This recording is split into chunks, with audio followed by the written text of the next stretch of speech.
Bom dia, boa tarde, boa noite, pessoal. Espero que esteja tudo bem com os senhores. Vamos dar início aqui para a terceira aula do nosso curso de Introdução à Programação utilizando o Python e o ChatGPT. Nessa aula 3, nós vamos abordar o conceito de variáveis. Para aqueles que assistiram à aula 2, já devem ter pego um pouco do conhecimento prévio do que é uma variável de fato. Então, agora a gente vai aprofundar com mais detalhes e vamos falar sobre alguns tipos de variáveis. Inicialmente, o que é uma variável? Variável nada mais é do que espaço na memória de um computador que vai armazenar valores. Então, por exemplo, você declara na sua linha uma certa variável armazenando 2. Nas linhas subsequentes, é possível você chamar a variável e ela terá o valor 2. Por exemplo, se você fosse lá para a linha 10 e quisesse exibir o valor da variável, isso que aconteceria. É como se nós estivéssemos reservando um espaço na memória para essa variável armazenar um valor. É basicamente isso, não é nada muito complexo. Qualquer dúvida que vocês tiverem, sintam-se à vontade para perguntar no Moodle ou mandar e-mail. Bom, dando prosseguimento. Bom, variáveis possuem alguns tipos. Tem as listas, tem as tuplas, tem os inteiros, tem os de ponto flutuante. No momento, nós vamos apenas falar de quatro, porque tem mais alguns que serão abordados posteriormente, né? Que eles exigem um pouquinho mais de técnica, então a gente já vai abordar os conceitos, os tipos iniciais, né? O primeiro tipo seria o inteiro, que seria números sem vírgula, digamos assim. Então, por exemplo, a idade de uma pessoa, a quantidade de filhos que uma pessoa tem. Por quê? Porque a quantidade de filhos de uma pessoa, ela não vai ter valor com vírgula. Uma pessoa não tem 2,5 filhos. Uma pessoa não tem 20 anos e 20,3 anos. Entendeu? Esse seria o tipo inteiro. Observe, né, na linha 2 o Felipe declarando a variável idade, recebendo 45. Esse é um tipo inteiro. Como que nós podemos ter certeza que essa variável é um tipo inteiro? Utilizando a função type. Então, nós podemos utilizar a função print para exibir um comando de saída e utilizar a função type, que vai mostrar na saída o tipo da variável. Então a gente coloca type, abre parênteses, idade, o nome da variável, o valor que a gente quer descobrir, o tipo, fecha parênteses e pronto. Aí executando o código, você pode ver que ela é do tipo int. Bom, existem também agora, vamos falar agora sobre os de ponto flutuante. O que seriam os de ponto flutuante? Seria, por exemplo, o peso de uma pessoa, por exemplo, 69,77, o saldo bancário de uma pessoa, por exemplo, 1,87 reais. Seriam valores já com vírgula. E bom, agora o Felipe vai fazer uma demonstração desses valores. Lembrando que em Python utiliza-se ponto ao invés de vírgula. Então, por exemplo, 69,3. E se a gente fizesse o mesmo esquema do inteiro para exibir o tipo dessa variável, a gente teria, consequentemente, o tipo de float.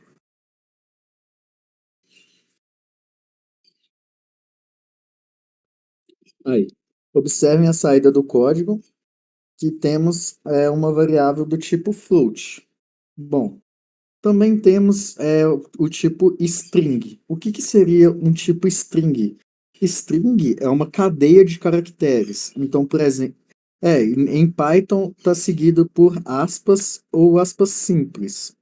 Então, por exemplo, o Olá Mundo, um nome completo, por exemplo, o nome Felipe. Note que ele está seguido de aspas. Isso é uma cadeia de caractere. Como assim uma cadeia de caractere? Um caractere, a gente poderia olhar o F. O F é um caractere da cadeia Felipe. Se a gente exibir o tipo dessa variável, a gente vai ter o tipo str, que é o tipo string. Bom, nada muito complexo, algo bem simples até. E as variáveis string, a gente consegue acessar valores específicos. Então, como assim? Por exemplo, se a gente exibir na tela print nome na posição zero, ele irá exibir a letra F. Nome, abre e fecha colchete zero, ele irá exibir a letra F. Essa é uma das características da string. A gente pode meio que fazer essa manipulação.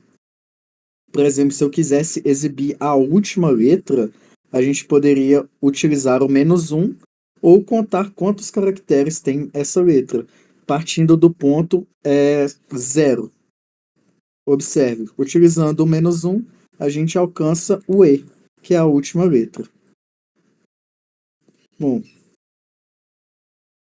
aí no caso, ele deu erro porque o valor 7 ele está fora do alcance da string.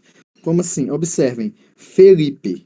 Se vocês contarem, temos 0, 1, 2, 3, 4, 5 caracteres, contando a partir do zero. Então, se a gente tentar exibir valores maiores do que 5, ele já irá dar erro. Mas nesse caso, exibindo o valor 5, ele irá retornar o E. E como que a gente faz para descobrir o tamanho de uma cadeia de caractere? Como que a gente faz para descobrir o tamanho de uma string? Nós utilizamos uma função chamada len, L-E-N. Bom, podemos utilizá-la juntamente do print para gerar uma saída no terminal.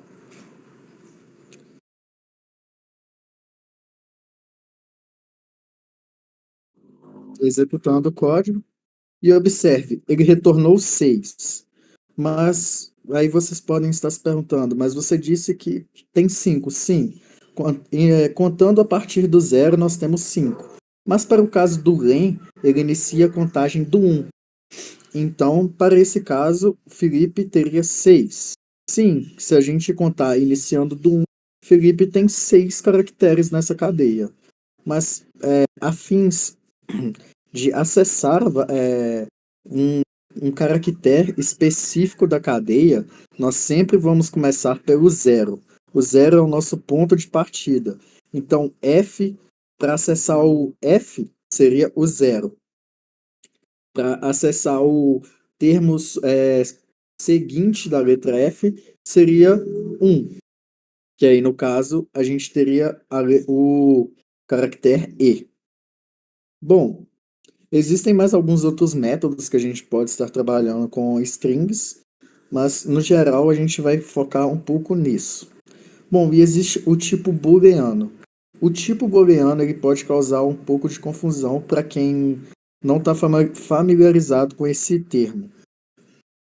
Bom, o Felipe, antes de eu iniciar a explicação, o Felipe só vai fazer uma exibição na tela sobre o nome Felipe, utilizando essa sequência de cadeias, acessando diretamente os caracteres.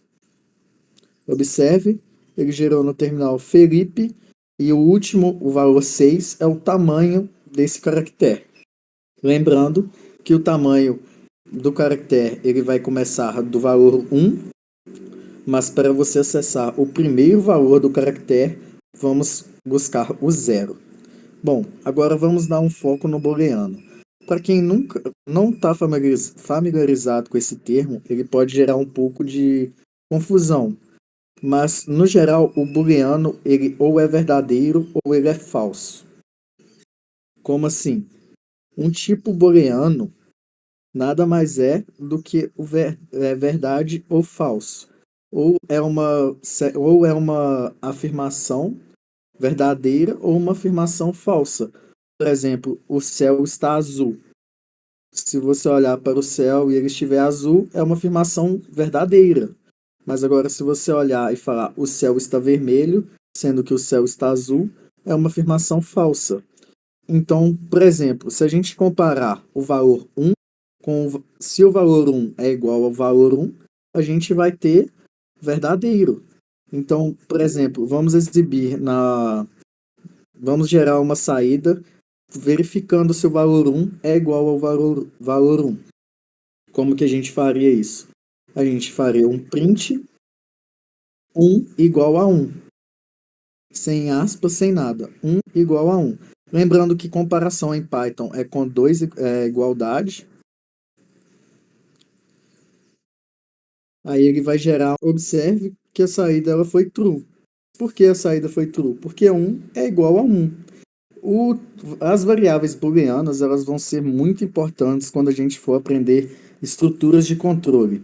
Porque estruturas de controle a gente vai fazer uma verificação se uma coisa ela é verdadeira ou se uma coisa não é verdadeira. E dependendo do resultado, a gente vai executar ou não vai executar certos trechos. Então, por exemplo, vamos fazer uma verificação se um é igual a 2.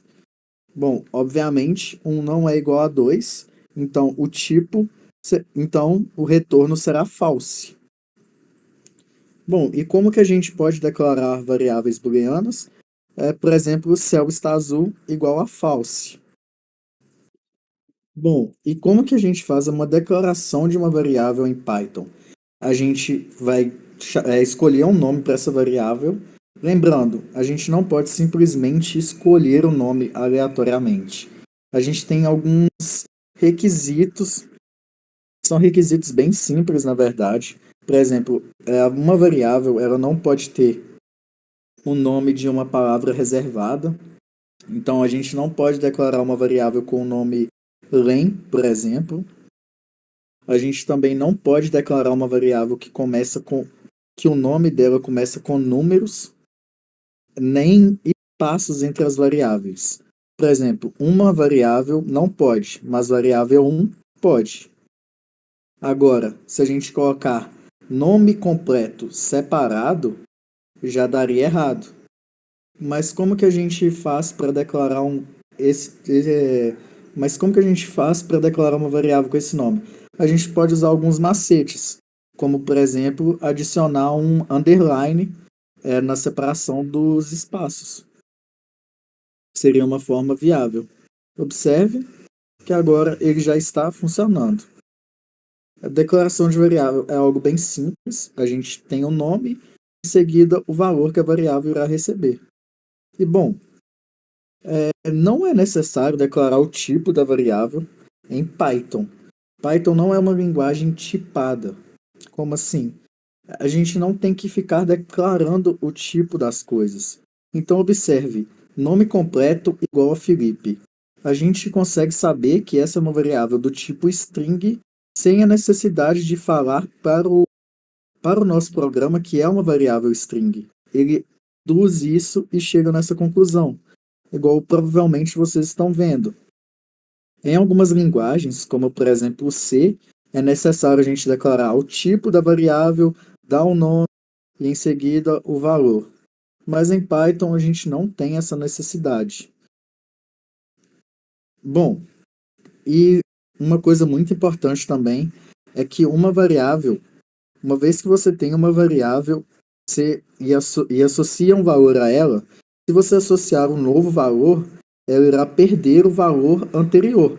Então, por exemplo, se a gente tem uma variável chamada nome completo igual Felipe, e na linha de baixo a gente tem uma variável com o mesmo nome, nome completo, e se a gente mudar o nome para, por exemplo, Paulo, a variável está armazenando o valor Paulo, ela não está armazenando o valor Felipe mais.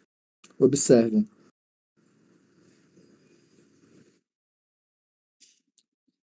Então, pensem o seguinte: a última declaração da variável é o valor que ela está armazenando. Bom, a gente pode também fazer alterações nas variáveis ao longo do programa, como vocês viram. Elas não são limitadas. Se você declara uma vez, você não pode declarar mais, não. As variáveis não são limitadas, você pode ficar refazendo atribuições de valores e aí por aí vai. É possível a gente redeclarar uma variável é, dentro da mesma variável. Como assim? Bom, a explicação ficou um pouco confusa, eu sei. Mas, por exemplo, a gente tem um contador, uma variável que é um contador, e vamos supor que ela inicializa com o valor 100. Como que a gente faz para essa variável ela ir para o 100 mais um? A gente poderia simplesmente atribuir contador igual a 101. 101. Ou então a gente poderia colocar contador igual a 100 mais um.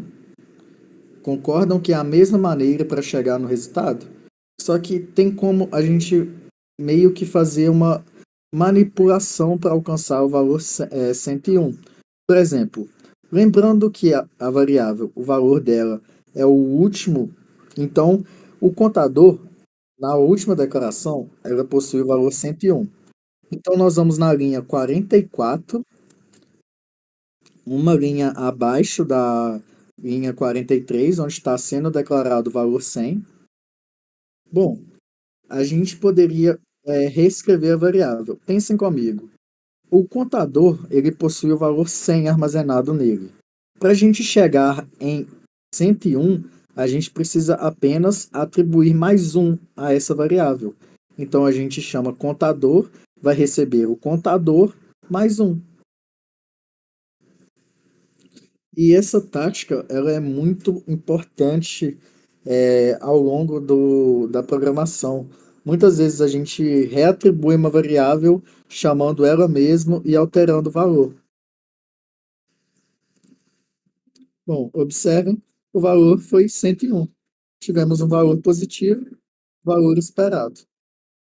Bom, encerramos então o tópico sobre variáveis.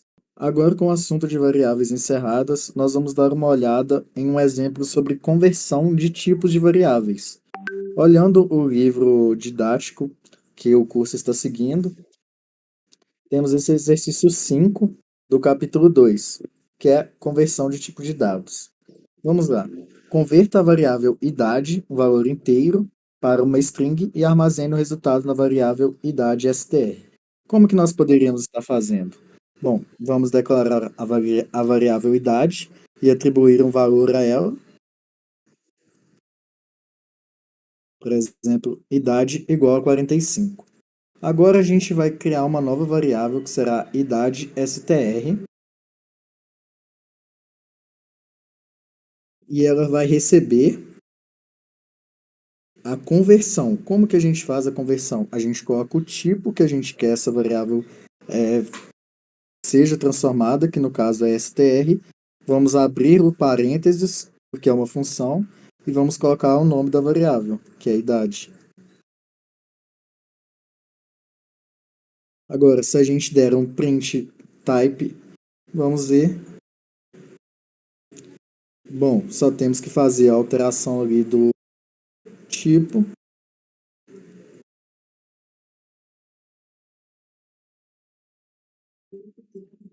Observem, classe str. Tipo da variável agora é uma string e a gente não colocou aspas.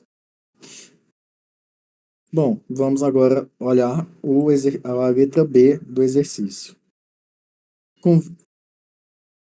Converta a string 3.14 para o número de ponto flutuante. É a mesma coisa, só que ao invés da gente utilizar o str, vamos utilizar float.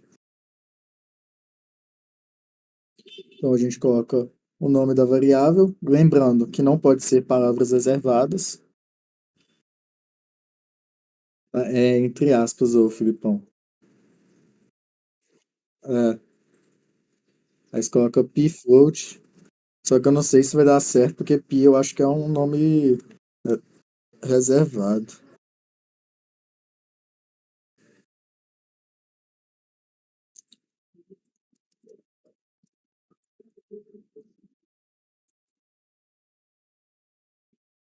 Type.